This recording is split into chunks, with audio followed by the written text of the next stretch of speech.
আসসালামু আলাইকুম dear viewers, এই ভিডিওতে আমি মাইক্রোসফট ওয়ার্ডের টেবিল টুলসের খুবই গুরুত্বপূর্ণ কয়েকটি ব্যবহার দেখাবো। তো ভিউয়ার্স সঙ্গেই থাকুন। ভিউয়ার্স স্ক্রিনে আপনারা দেখতে পাচ্ছেন যে আমি একটা পার্ট বিবরণী অর্থাৎ লেসন প্ল্যান তৈরি করেছি। তো আমার লেসন প্ল্যানে ভিউয়ার্স কলাম হচ্ছে মাত্র 3টা, আর এখানে আমাদের এই যে টেক্সটটা দেখেন ভিউয়ার্স, এই ঘরটা কিন্তু আমি টোটাল কেটে ফেলেছি, লাইনগুলো কেটে, এবং লেখাগুলোকে আমাদের কি করলাম, প্রত্যেকটা এই যে বাম পাশে যে তারিখটা, এই তারিখ এবং বার, এই ঘরটা এখানে দেখেন লেখাগুলো কি আমাদের লেখাগুলোর টেক্সট ডিরেকশনটা কিন্তু চেঞ্জ করে ফেলতে। এটা কিভাবে করলাম, তো ভিউয়ার্স এখন আমি সেটাই দেখাবো। তো আমাদেরকে আমি অন্য একটা ব্ল্যাঙ্ক ডকুমেন্ট ওপেন করে রাখলাম।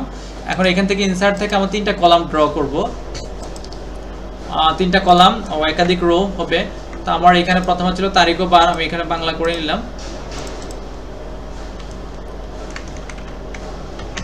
তারিখ ও বার। তারপরে হচ্ছে আমার শ্রেণী, তারপর হচ্ছে পাঠ বিবরণ। তো আমার তারিখ ও বারের ঘরটা আমার একটু চাপায় দিতে হবে, এবং এই যে আমার যে ঘরগুলো আছে ভিউয়ার্স, আমি একটু টেক্সটটা কপি করে নেব ভিউয়ার্স, তাইলে আমার সহজ হবে। যেমন আমার এখানে যে ক্লাসগুলো আছে, ক্লাসগুলো তো আমি এখন যে এটা অ্যাডজাস্ট করে নেব। এই যে এখান থেকে আমার লাইনটা, আমার যে কলামটাকে আমি অ্যাডজাস্ট করে নিলাম, আর এইগুলোকে আমার এই টোটাল এই যে পাঠ বিবরণ, এটাকে আমরা মিডল করে দিলাম, এই যে এখানে সেন্টার করে দিলাম, এটাকেও সেন্টার করে দিলাম। তো এখানে ভিউয়ার্স আমাদের আরেকটা সেন্টার আছে লেআউট থেকে, যে এখানে আমাদের টোটাল একবারে যে অ্যালাইন সেন্টার, এটা করে দিলে একবার লেখা মাঝখানে, আর এইটা যেতে আমাদের বামে দরকার, আমরা এটা বামে রেখে দিলাম। ওকে, এখন হচ্ছে যে আমরা এই ঘরগুলোকে কি করতে হবে, কাটতে হবে। তো আমাদের এটা লেআউট থেকে আমাদের ভিউয়ার্স এই যে মার্জ সেল নামে একটা অপশনই আছে, আমরা এইটা ব্যবহার করবো। যে কেটে দিলাম, তো এখানে লেখা ছিল কি, আমাদের একটা তারিখ লেখা ছিল, যেমন 1/2/2026।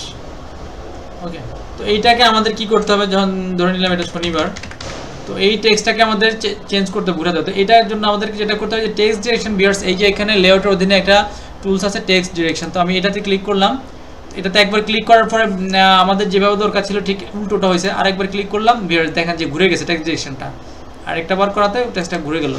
এইভাবে কিন্তু আমরা ভিউয়ার্স এই ফরম্যাটটা কিন্তু তৈরি করে ফেলছি, আর এগুলোকে একটা বোল্ড করে দেবো যেমনটা ছিল ওইখানে।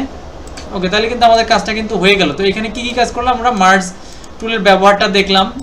আর আরেকটা হচ্ছে যে আমাদের যদি কখনো লেখা মনে হয় যে আমাদের লেখাগুলো বা আমাদের এই যে টেবিলটা যদি আউট অফ এরিয়াতে চলে যায় কোনো কারণে, তাহলে আমরা কি করবো ভিউয়ার্স, এখানে অটোফিট নামে একটা টুল আছে ভিউয়ার্স। আমরা এখানে দেখি লেআউটের অধীনে অটোফিট একটা টুলস আছে। তো আমরা এটাকে টেবিলটাকে সিলেক্ট করে নিব, দেন অটোফিট টু উইন্ডো দিলে মানে উইন্ডোতে অ্যাডজাস্ট হয়ে যাবে। আর যদি টেক্সট দিয়ে দেই তাহলে লেখার সাথে অ্যাডজাস্ট হবে ভিউয়ার্স। এটাও আমরা দেখাই দিই, যে এটা সিলেক্ট করে দিই অটোফিট টু কন্টেন্ট, মানে এই যে কন্টেন্ট দিলাম, মানে কন্টেন্টে যা আছে ঠিক ওইটার সাথে অ্যাডজাস্ট। তো এইখানে কেন এরকম হলো ভিউয়ার্স, এই যে এখানে আমার কিন্তু আমরা এটা তো টাইনা নিচে নামাই দিয়েছিলাম, বাট এটা আসলে এন্টার দিয়ে নামানো দরকার ছিল। তো আমরা যেটা করবো সাধারণত অটোফিট টু উইন্ডো করে দেবো, তাহলে অ্যাডজাস্টটা হবে, ঠিক আছে। আর এটা যেতে আমাদের অটোফিট টু আমাদের এখানে কি টেক্সট করে দেবো এটা। ওকে, কন্টেন্ট মানে কন্টেন্ট, আর এগুলোকে আমরা টেনে বা আমরা অ্যাডজাস্ট করে দিলাম। ওকে, তাহলে হয়ে গেল পাঠ বিবরণ। তাহলে ভিউয়ার্স আমাদের এই ফরম্যাটটা এইভাবে কিন্তু আমরা এভাবে ঘরগুলোকে কপি পেস্ট করে, যদি আমরা এই টোটালটা ফরম্যাটটাকে আমরা বারবার করতে যাই তাহলে কি করব, তাহলে কি আমরা এখানে বারবার এগ্রি করব না ভিউয়ার্স।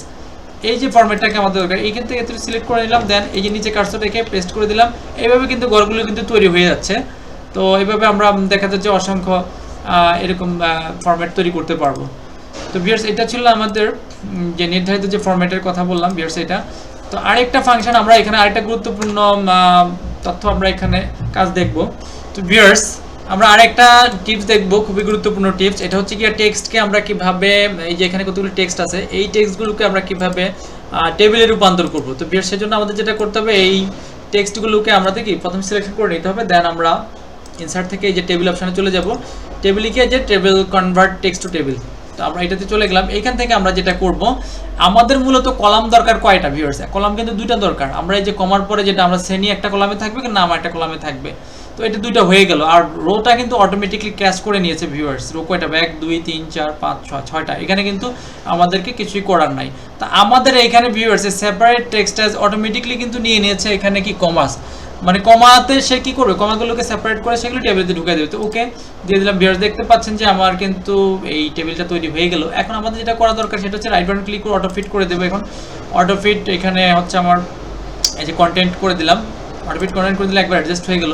তাছাড়া ভিউয়ার্স আরও একটা টিপস আমরা দেখবো, যদি কখনো আমরা দেখি যে একাধিক কলাম থাকে, আমাদের একাধিক কলামগুলোকে আমাদের কি সমান দূরত্ব বজায়, মানে প্রত্যেকটা কলামের উইথটা কি সমান হবে, সেক্ষেত্রে আমরা কি করব ভিউয়ার্স, সেক্ষেত্রে আমরা এই কলামগুলোকে সিলেক্ট করব এভাবে। দেন আমরা লেআউটের অধীনে আমাদের কিন্তু আরেকটা অপশন আছে ভিউয়ার্স, সেটা আমরা দেখব যে এই যে এখানে লেআউটের অধীনে ভিউয়ার্স দেখতে পাচ্ছেন সেল সাইজ, এই সেল সাইজের অধীনে এখানে ডিস্ট্রিবিউট কলাম আছে ভিউয়ার্স। ডিস্ট্রিবিউট কলাম যদি আমরা ক্লিক করি তাহলে দুইটা কলাম একেবারে সমান হবে। যদি 3টা 4টা 10টা কলামও হয়, প্রত্যেকটা কলাম যেভাবে হোক অ্যাডজাস্ট করে প্রত্যেকটা কলাম কিন্তু কি সমান হবে। তো এই সকল টিপসগুলো কিন্তু ভিউয়ার্স খুবই গুরুত্বপূর্ণ। তো ভিউয়ার্স আশা করি আপনারা বুঝতে পেরেছেন। তো ভিডিওটি ভালো লাগলে অবশ্যই চ্যানেলটি সাবস্ক্রাইব এবং শেয়ার করবেন।